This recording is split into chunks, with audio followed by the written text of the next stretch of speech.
¿Y si todo lo que te han enseñado sobre Dios fuera solo la punta del iceberg? ¿Y si la pregunta que nadie se atreve a hacer, ¿quién creó a Dios?, escondiera una verdad tan profunda que religiones enteras prefirieron silenciarla? En este vídeo, te sumergirás en misterios desvelados por libros prohibidos, enseñanzas gnósticas y descubrimientos de la física cuántica que pondrán tu visión espiritual patas arriba. Comprenderás cómo la humanidad podría estar co-creando a Dios y por qué eso lo cambia absolutamente todo. ¿Sientes que hay algo más allá de lo que te han enseñado? ¿Que hay más sentido en el dolor, en el caos, en los ciclos de la vida? ¿Alguna vez has tenido la sensación de que la espiritualidad tradicional no responde a ciertas inquietudes tuyas? Entonces este vídeo es para ti. Aquí, la verdad no te será entregada en bandeja, pero despertará dentro de ti, y cuando eso ocurra, no habrá vuelta atrás. Si este tema te llama, si el misterio vibra en tu interior, suscríbete al canal ahora y activa las notificaciones para no perderte nada de este viaje. Hay preguntas que se esconden en los rincones oscuros de la mente humana, esas que nadie se atreve a formular en voz alta, y una de ellas es: ¿quién creó a Dios? No es solo una duda, es una chispa capaz de encender hogueras dentro de las creencias más firmes. Esta cuestión ha sido considerada blasfemia por muchos, pero también es el punto de partida para las mentes más inquietas. El misterio del origen de Dios, envuelto en velos de misticismo, desafía tanto a la teología como a la espiritualidad tradicional. Y tras el silencio de las religiones, se ocultan textos antiguos que osaron susurrar respuestas. Parece curioso, pero cuando pensamos en un ser supremo, automáticamente imaginamos algo eterno, absoluto, intocable. Sin embargo, no todas las tradiciones están de acuerdo con esto. En muchos rincones de la historia, hubo quienes creyeron que la divinidad tiene un origen, una historia, tal vez incluso una infancia cósmica. Aquí entran en juego libros prohibidos, manuscritos ocultos, textos borrados de las bibliotecas oficiales. Hablan de un Dios en formación, una conciencia que, como nosotros, está en proceso. Algo más cercano, más comprensible y tal vez también más aterrador. En los escritos gnósticos, por ejemplo, no es raro encontrar la idea de que el Dios que conocemos no es el verdadero. Hablan de una entidad suprema inaccesible y de un creador del mundo material, el llamado Demiurgo, que en realidad sería solo una copia imperfecta. Si esto es cierto, todo lo que nos han enseñado hasta ahora podría ser una narrativa distorsionada. Esta perspectiva lo cambia todo, porque nos saca de la posición de siervos de una divinidad perfecta y nos coloca como piezas centrales de un rompecabezas mayor, más complejo, con capas de gnosis y revelación. Esta inquietud es más común de lo que parece. Tal vez tú también la hayas sentido, ese malestar cuando algo no encaja en la doctrina que aprendiste. ¿Te has preguntado alguna vez por qué diferentes religiones tienen imágenes tan distintas de Dios? ¿O por qué ciertas verdades parecen estar tan bien guardadas? Quizás sea porque, en el fondo, enfrentarse al origen de Dios es como mirarse en un espejo que refleja el vacío. O mejor dicho, refleja la conciencia pura, la misma que late dentro de nosotros y que, según el esoterismo, participa en la creación de todo. La belleza y el peso de este misterio residen precisamente en la ausencia de certezas. Cuando miramos al cielo estrellado y preguntamos ¿quién hizo todo esto?, raramente consideramos que el propio Creador pudo haber sido creado. Pero eso es exactamente lo que sugieren los textos antiguos. ¿Y sabes cuál es la parte más desconcertante? Algunos insinúan que Dios no surgió solo, que es, en parte, un reflejo de la propia conciencia humana en expansión. La creación de Dios, entonces, sería un proceso colectivo de cocreación. Impactante, ¿verdad?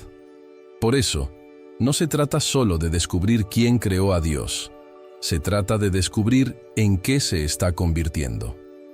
El origen de Dios puede ser el mayor de los misterios, pero tal vez el verdadero secreto esté en darse cuenta de que la respuesta no está ahí fuera, en templos lejanos o en doctrinas preconfeccionadas. Está dentro de ti, en tu conciencia, en los fragmentos de espiritualidad que aún resisten a la lógica.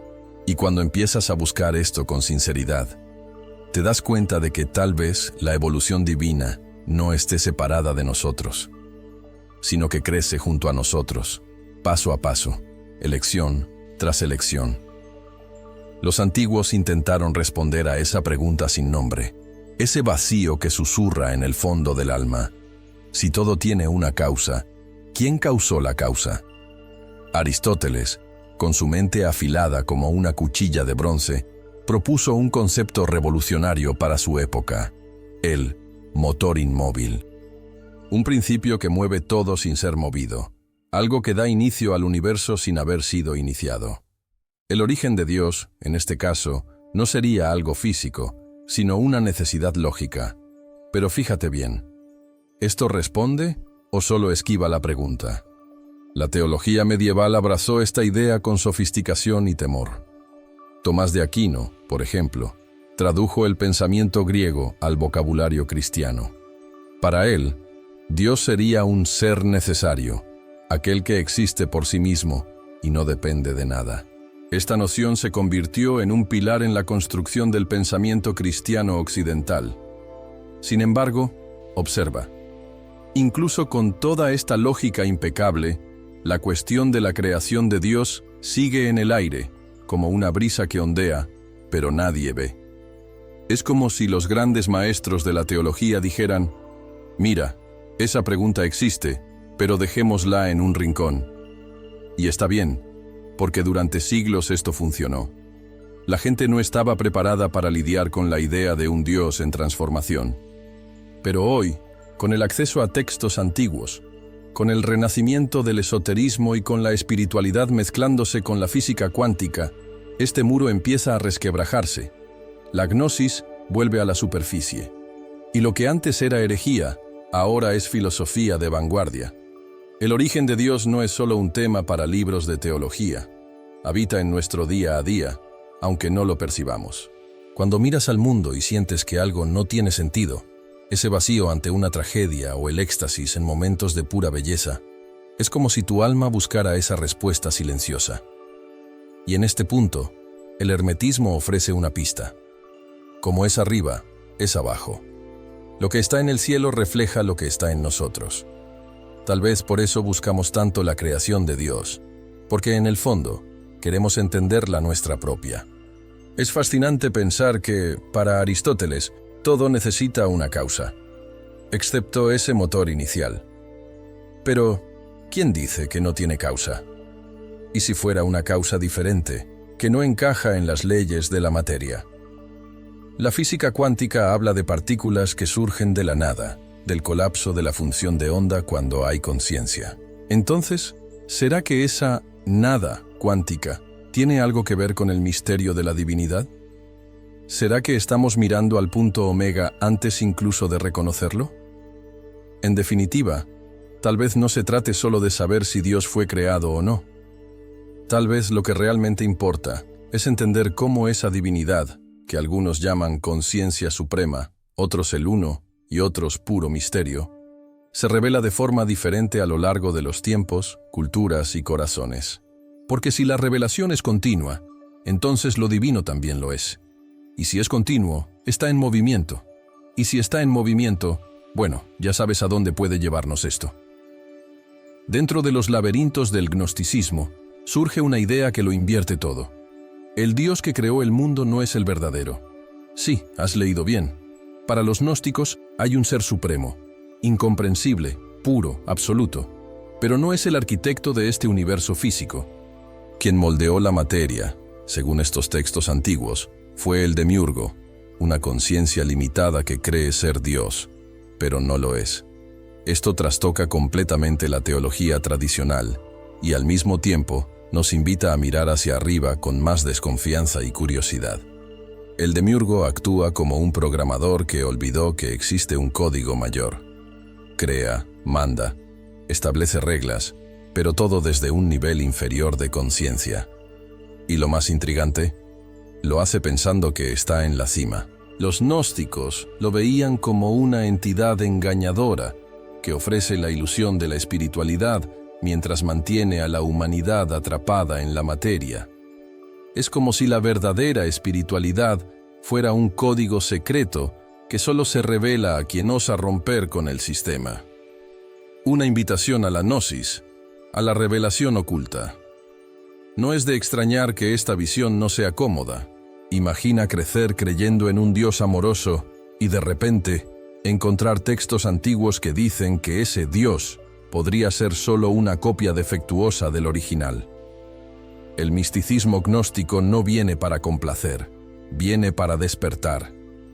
Sugiere que la verdadera luz está escondida bajo capas de ilusión y que el conocimiento prohibido, presente en los libros olvidados y los símbolos herméticos, es la llave para liberar la conciencia. Y esto, para quien está preparado, lo cambia todo. Pensemos juntos. ¿Y si el sufrimiento, las guerras, las injusticias que dominan el mundo no fueran reflejos de un plan divino fallido, sino de una conciencia creadora que opera en descompás con el uno? Esto explicaría muchas cosas, incluyendo la desconexión que muchas personas sienten entre lo que se predica en las religiones y lo que se vive en el mundo real. El gnosticismo no niega la espiritualidad, la eleva, la arranca de la superficie y la lleva a las profundidades de la conciencia, donde el origen de Dios es solo el comienzo de la historia. Y cuando el gnóstico despierta, no es para rezar más, sino para cuestionar con más profundidad. Ve en las fallas del mundo el rastro del demiurgo, pero también siente, como un susurro sagrado, la presencia de lo verdadero. La cocreación aquí comienza cuando la persona decide no aceptar más lo que se le impone como divino y empieza a reconstruir la espiritualidad desde su propia conciencia. Este proceso es desafiante, pero también liberador. Es como cambiar un reflejo borroso por un espejo de verdad. El mayor encanto de todo esto es que esta búsqueda no exige fe ciega, sino una mirada despierta. Se nutre de la duda, se fortalece en la búsqueda y florece en la gnosis, ese tipo de conocimiento que no se aprende en dogmas, sino que se siente en la piel. Y así, poco a poco, la idea de un Dios que evoluciona, de una conciencia que crece junto a la nuestra, empieza a tener más sentido.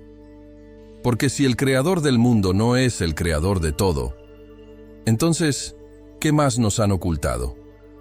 Imagina algo tan inmenso, tan absoluto, que ni siquiera puede llamarse Dios en los términos que conocemos.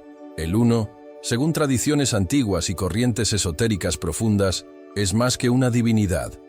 Es la conciencia total, sin forma, sin principio, sin fin.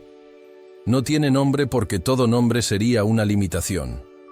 No tiene rostro porque todo rostro sería una proyección humana. El uno es, simplemente, lo que es. Y en este punto, la teología no alcanza. Solo el silencio de la mente y la expansión de la conciencia pueden tocar esta idea. Este concepto de uno aparece con matices en varias tradiciones espirituales. En el hinduismo es el Brahman, en el budismo, el Shunyata, en el hermetismo, la mente universal. Todos hablan de lo mismo con ropajes diferentes. Es como intentar describir el viento con palabras. Puedes sentirlo, pero no puedes atraparlo. El uno es el punto donde la física cuántica tropieza con la filosofía, y donde el misticismo susurra verdades que la lógica no puede tragar. No se puede probar el uno con fórmulas, pero tampoco se puede negar con argumentos. Cuando una persona se conecta con esa fuente suprema, no encuentra respuestas, encuentra paz. Una paz sin explicación, que no depende de dogmas ni de creencias. El uno no exige adoración. Es el silencio entre los pensamientos, el espacio entre los átomos, el telón de fondo de la existencia. Esta idea revoluciona la espiritualidad, porque quita el foco de un Dios antropomorfizado y nos empuja hacia adentro, hacia el campo sutil donde todo vibra y donde quizás resida el verdadero origen de Dios. Para quienes buscan aplicar esto en la vida, el camino no está en rituales externos, sino en prácticas internas. Meditaciones profundas, lecturas de textos como los de Plotino o los Upanishads, el contacto con la naturaleza en silencio y ejercicios de respiración consciente pueden llevarte a sentir ese campo invisible. Y, en ese estado, La sensación no es de encontrar algo nuevo, sino de recordar algo muy antiguo. Como si el uno estuviera siempre ahí, pero cubierto por capas de distracción. Es ahí donde la espiritualidad comienza a respirar de verdad. Hay quienes dicen que ese uno es lo que existía antes del Big Bang, una singularidad de pura conciencia. Y si es verdad, entonces todo lo que conocemos es solo una expresión fragmentada de esa unidad. La creación de Dios, en esta visión, no sería un evento aislado, sino un reflejo continuo de ese campo unificado, desplegándose en diferentes niveles de conciencia. Nosotros somos, cada uno de nosotros, pequeñas ventanas a través de las cuales el uno se observa, y es en esa mirada donde el misterio se profundiza. Pero, ¿es realmente algo tan vasto e indefinible que permanece inmóvil, estancado? ¿O será que el uno pulsa, se expande, se contrae, evoluciona, y con él, todo lo que existe? La idea de una conciencia absoluta no como un fin, sino como un inicio de posibilidades infinitas, abre un portal para comprender que incluso lo divino puede estar en constante transformación. Y si es así, entonces nada es definitivo, ni siquiera lo que llamamos Dios. Piensa por un instante, ¿y si el universo no tuviera principio ni fin? ¿Y si todo, absolutamente todo, fuera parte de un ciclo que se repite eternamente? Algunas corrientes filosóficas y cosmológicas, como el gnosticismo más profundo o el propio hermetismo antiguo, sugieren que incluso el uno, la fuente suprema, participa de un eterno movimiento de expansión y contracción. Como el mar que avanza y retrocede, lo divino también respira. Esta respiración cósmica es lo que muchos llaman ciclo eterno, un misterio tan grande como el propio origen de Dios. En la ciencia, este concepto aparece de forma audaz como el Big Bounce, una teoría que propone que el universo se expande hasta cierto punto, colapsa y luego renace. Ahora, imagina aplicar esa lógica a lo divino. ¿Qué nos dice esto? Que la creación de Dios no sería un acto fijo, sino un proceso continuo, donde la conciencia se desdobla en diferentes etapas. La espiritualidad deja de ser lineal y pasa a ser cíclica, viva, pulsante. Y si Dios es parte de ese ciclo, entonces Él también evoluciona, aprende, se transforma. Esta perspectiva cambia incluso la forma en que vemos nuestra propia existencia. Porque si todo regresa, incluida la divinidad, entonces nada es definitivo. Lo que es muerte se convierte en transición. Lo que es fallo se convierte en aprendizaje. Este concepto de ciclo eterno está presente también en la naturaleza, en los ritmos de la luna, en las estaciones, en la respiración humana. El universo nos susurra todo el tiempo que nada se pierde, todo se transforma. Y esto se alinea con la idea de evolución divina y panpsiquismo, una conciencia que impregna todo, incluso en las partículas más pequeñas. En el esoterismo, este ciclo está representado por símbolos como la serpiente que muerde su propia cola. El Uroboros es una imagen que dice más que 1000 palabras. Todo comienza donde termina y termina donde comienza. Esta idea conecta directamente con la gnosis y el libro prohibido que insinúa que Dios también está en ese flujo. No está parado en un trono intocable, sino girando con el cosmos, recreándose, fragmentándose y unificándose. El punto omega quizás no sea un destino fijo, sino una curva en espiral que revisitamos en cada era. ¿Quieres un ejemplo práctico? Mira tu propia vida. ¿Cuántas veces has sentido que estabas empezando de nuevo, incluso sin moverte del sitio? Cambios de fase, crisis, reencuentros con partes tuyas que creías perdidas. Todo eso es un microciclo dentro del macrociclo. Si aprendes a observar esos patrones, empiezas a entender cómo la creación de Dios puede estar ocurriendo dentro de ti. Es como si cada reinicio tuyo fuera también un suspiro del uno, llamándote de vuelta a la conciencia. Y si el universo pulsa, y Dios pulsa con él, entonces tal vez la pregunta correcta no sea ¿cuándo empezó todo?, sino ¿en qué punto del ciclo estamos ahora? Este simple cambio de perspectiva nos saca de la ansiedad del comienzo y del fin, y nos coloca en el presente, donde la cocreación realmente ocurre.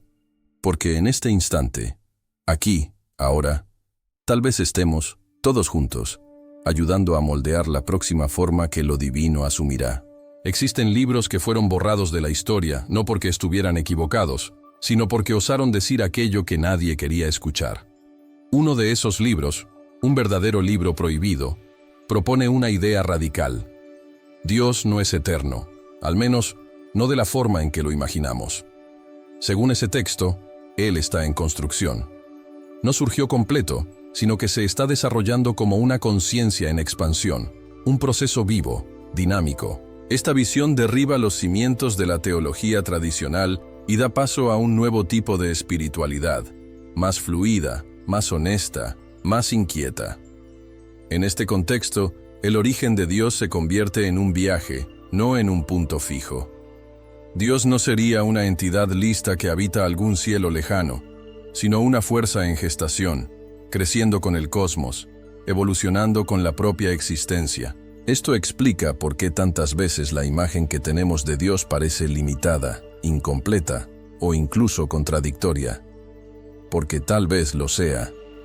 Tal vez lo que llamamos Dios hoy sea solo una de las fases de esa conciencia en transformación, aún lejos de su punto omega. Esta idea puede ser incómoda para algunos, pero profundamente liberadora para otros. Si Dios está evolucionando, entonces no solo estamos siendo guiados, estamos participando en el proceso. Cada elección, cada insight, cada acto de amor o de destrucción influye en lo que ese Dios en construcción se convertirá. Esto es co-creación en estado puro. Y si crees que esta idea es abstracta, piensa en cómo funciona el arte. El artista y la obra se moldean mutuamente. ¿Y si la vida fuera exactamente eso? Esos textos antiguos, impregnados de gnosis y misticismo, no son fáciles de digerir, pero en ellos se esconden verdades que, cuando se tocan, cambian la forma de ver todo. La conciencia, aquí, no es solo un atributo de los seres vivos, es la propia esencia de la realidad. Esta conciencia es el campo donde la espiritualidad se encuentra con la física cuántica, y donde la creación de Dios deja de ser un misterio externo y pasa a ser un movimiento interno. Un llamado a despertar y vernos como parte de ese gran organismo divino en maduración. ¿Quieres aplicar esto en tu vida? Empieza observando dónde sigues viendo a Dios como un juez distante. Cuestiona esas imágenes. Explora autores como Teilhard de Chardin, que hablan de la evolución espiritual como un movimiento colectivo. Lee textos gnósticos con mente abierta, o incluso libros como el Evangelio de Tomás o el Apócrifo de Juan. No se trata de cambiar un dogma por otro, sino de experimentar una expansión de visión, una actualización del alma. A partir de ahí, te darás cuenta de que la espiritualidad no es un lugar al que se llega, sino un camino donde se camina junto a lo divino. Y si esto es cierto, si Dios realmente está en proceso de convertirse, entonces la pregunta más inquietante no es ¿quién creó a Dios?, sino ¿qué tipo de Dios estamos ayudando a crear? Esta pregunta no cabe en una respuesta corta. Abre puertas, desafía certezas, lo remueve todo. Y tal vez ese sea precisamente el objetivo del libro prohibido, sacarnos del sueño de las certezas y empujarnos al abismo creativo de la conciencia activa. Tal vez el mayor secreto de la espiritualidad no sea lo que Dios hizo por nosotros, sino lo que nosotros estamos haciendo con Dios. La idea de que la humanidad participa activamente en la construcción de lo divino es audaz, pero profundamente transformadora. No estamos aquí solo para obedecer, estamos aquí para co-crear. Y esa co-creación no ocurre en templos lejanos o en escrituras sagradas. Ocurre en el día a día, en las pequeñas decisiones, en los gestos de compasión, en el silencio que precede a la acción. Es en esa danza entre lo humano y lo divino donde la conciencia se eleva. Tradiciones como la Cábala hablan de Tikkun Olam, la restauración del mundo. Y no es una tarea delegada a ángeles, sino a nosotros. Somos los instrumentos a través de los cuales el uno, ese misterio sin nombre, se fragmenta y se recompone. Cada pensamiento, cada intención, cada acción, deja una marca en la malla invisible de la creación de Dios. Y esto significa que sí, Al despertar tu propia espiritualidad, también despiertas la divinidad que aún está por venir. Es un proceso de mutación, no de repetición. Esto cambia la forma en que miras al otro, ¿te das cuenta? Porque si todos somos co-creadores, entonces no existe nadie menor en este tablero. No hay pecadores absolutos ni santos intocables. Hay conciencias en diferentes etapas de revelación. El mendigo y el maestro están en el mismo camino, solo en puntos diferentes. Esta visión disuelve el juicio y en su lugar planta empatía. El gnosticismo y el hermetismo ya lo sugerían hace milenios. El mundo material no es una prisión para los pecadores, sino un laboratorio para los dioses en formación. Y aquí va un ejercicio simple y poderoso. Elige un momento de tu día para crear algo con intención. Puede ser un dibujo, una frase, un alimento preparado con plena atención, una conversación sincera. Hazlo sabiendo que estás participando en la evolución divina. Esto no es exageración, es espiritualidad aplicada. La física cuántica, con su idea de que el observador influye en la realidad, nos da un respaldo científico para esta práctica. Crear con conciencia es como sembrar luz en el tejido del universo. Si crees que esta responsabilidad es demasiado grande, piensa que no vino de fuera, siempre estuvo en ti. Los textos antiguos no hablaban de cocreación en voz alta porque sabían del riesgo de despertar antes de tiempo. Pero ahora, con acceso al conocimiento prohibido, a la gnosis revelada, al punto omega que pulsa en el horizonte, estamos llamados a asumir el papel de coautores de lo divino. Dios ya no es una figura distante, sino un reflejo de nuestro propio proceso evolutivo. Y eso es inmenso. Y si somos co-creadores, entonces toda acción cuenta, incluso las que parecen insignificantes. Amar, perdonar, arriesgar, sanar, construir, destruir, todo entra en la ecuación. Y lo más fascinante es que, al entender esto, dejamos de esperar que lo divino nos salve y empezamos a preguntarnos, ¿qué espera lo divino de mí ahora? Y es en ese punto donde la conciencia se expande como nunca antes. Durante mucho tiempo, ciencia y espiritualidad caminaron como extraños en lados opuestos de la calle. Una hablaba de fe, la otra de evidencia. Pero algo curioso está ocurriendo en las últimas décadas. Estos dos mundos están empezando a mirarse, y lo que era conflicto se está convirtiendo en diálogo.